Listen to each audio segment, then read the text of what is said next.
Buen día. Nosotros les vamos a hablar sobre los componentes estructurales y características urbanas de Babilonia. Babilonia se encuentra ubicada en el centro de Mesopotamia.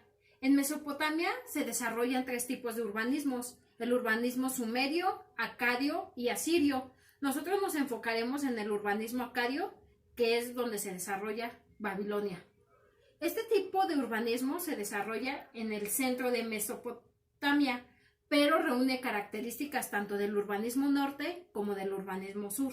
Una de las principales características de este urbanismo es que los templos se ubican dentro de la ciudad, mientras los palacios y fortalezas se ubican a las orillas, cerca de las murallas. Otra característica es que se compone de avenidas principales. Un claro ejemplo de esto es la Avenida de las Procesiones de Babilonia, que delimita unos barrios cuyo crecimiento no estaba planeado.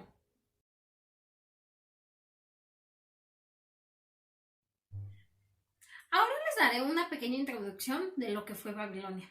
Babilonia significa en griego puerta de Dios.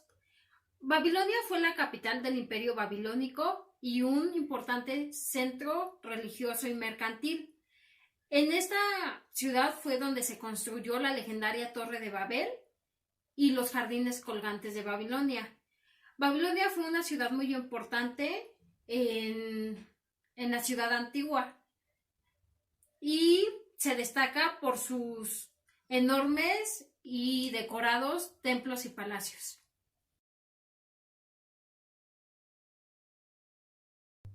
Ahora les hablaré de la ubicación de esta civilización. Babilonia se ubicó en la región central y sur de Mesopotamia. Babilonia se encuentra en Irak, a 88 kilómetros de la ciudad de Bagdad.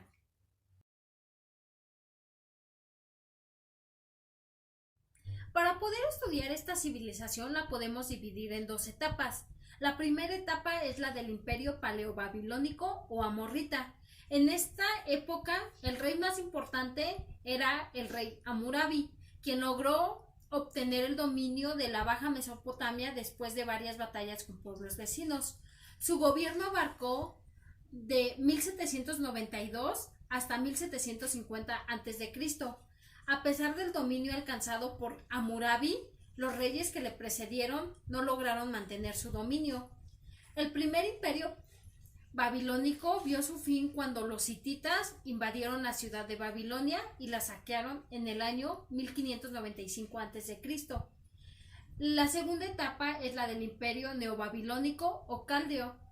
Esta etapa comenzó en el año 626 a.C. y terminó en el año 539 a.C.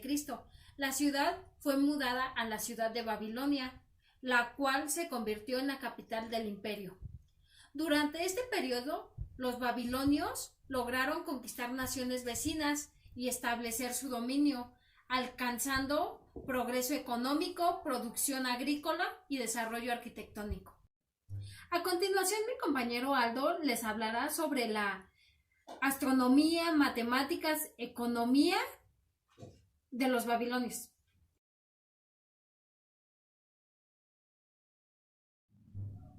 Buen día, compañeros. Yo les hablaré acerca de la actividad económica de Babilonia. Bueno, la actividad económica fundamental de Babilonia fue la agricultura, gracias a que supieron aprovechar todas las corrientes de agua que rodeaban a la ciudad. Con esto, elaboraron un sistema de riego de cultivo. También se dedicaron a lo que fue la ganadería y la crianza de animales de carga. Esto para facilitar las labores de los ciudadanos. El comercio fue un rol importante en la economía de Babilonia.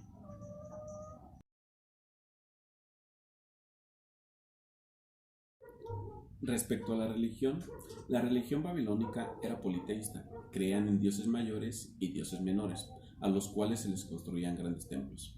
Los dioses mayores, como Marduk, dios de Júpiter y dios de Babilonia, tenían los templos más importantes. Para los babilónicos, los dioses eran seres terribles y vengativos, los cuales solamente eran bondadosos con los pueblos que adoptaban. Los dioses malvados eran representados con cabezas o figuras de animal, mientras los dioses bondadosos eran representados con figuras humanas. Otro rasgo importante de Babilonia fue la astronomía y las matemáticas. Consideraban que las estrellas eran dioses. Además, fueron precursores de las cartas astronómicas y realizaron amplias observaciones de planetas y estrellas. Tuvieron conocimiento de la distancia entre el Sol y la Tierra. Además, precisaron solsticios y equinoccios. Y por último, dividieron el año en 12 meses y la semana en 7 días, como lo conocemos hasta ahora. Los babilonios contaban con un plan de estudios basado en la memorización de textos y libros. En cuanto a la escritura, adoptaron el sistema sumerio, sistema del cual se tienen pocos registros. Utilizaban la tabla de arcilla como base de escritura, donde se redactaban escritos de carácter oficial. El código de Hammurabi establecía leyes de propiedad y de vida. La ley del talión es una de las más importantes, es lo que hasta ahora conocemos como el ojo por ojo y diente por diente. A continuación, mis compañeros Guillén y Luz les hablarán acerca de la arquitectura y de la decadencia de Babilonia.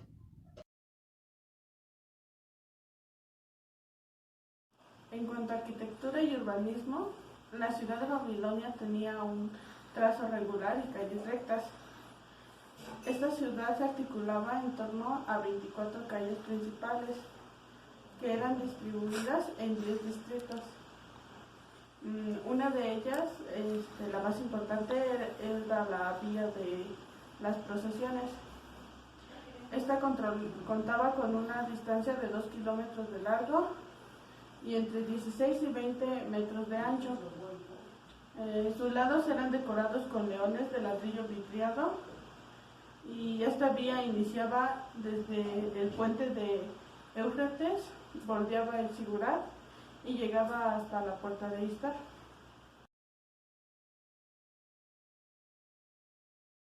En esta arquitectura utilizaban mármol, alabastro y yeso en pequeñas cantidades para llegar a hacer algunas construcciones.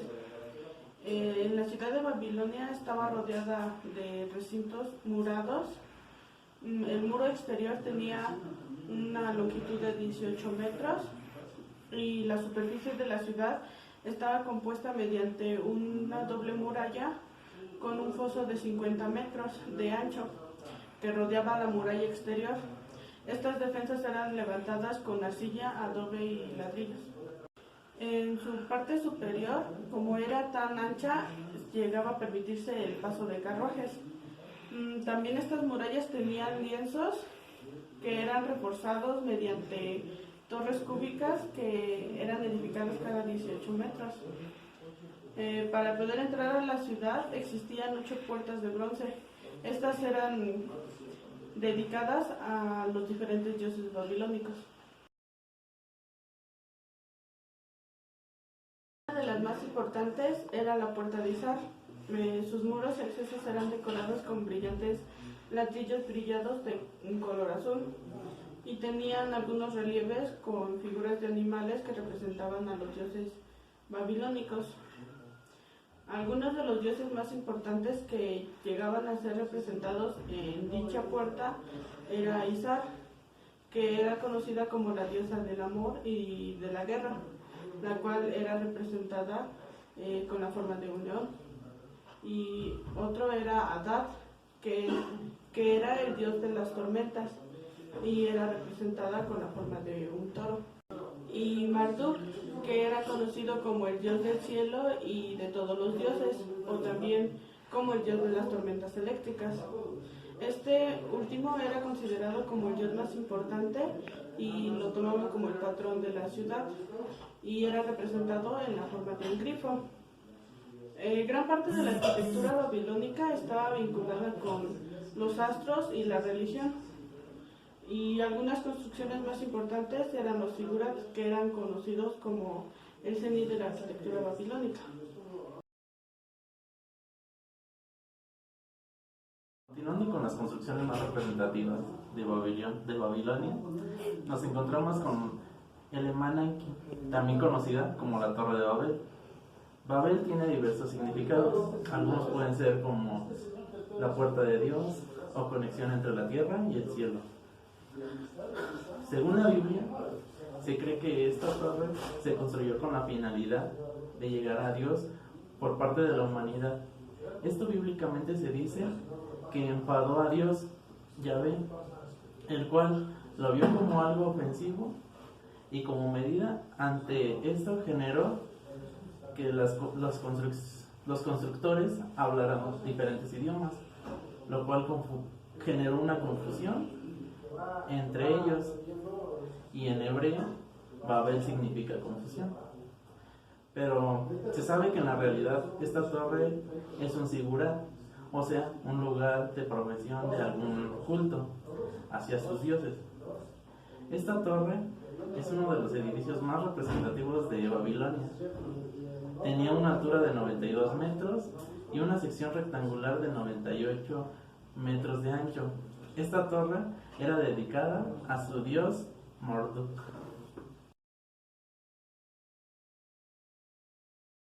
Para finalizar con los edificios más representativos de Babilonia, mencionaré el templo de Marduk. Este templo se encontraba al sur del palacio, unido a la puerta de Islar. Este templo era el centro de la fiesta más importante de la ciudad, que se celebraba en Año Nuevo. Tenía una duración de 11 días.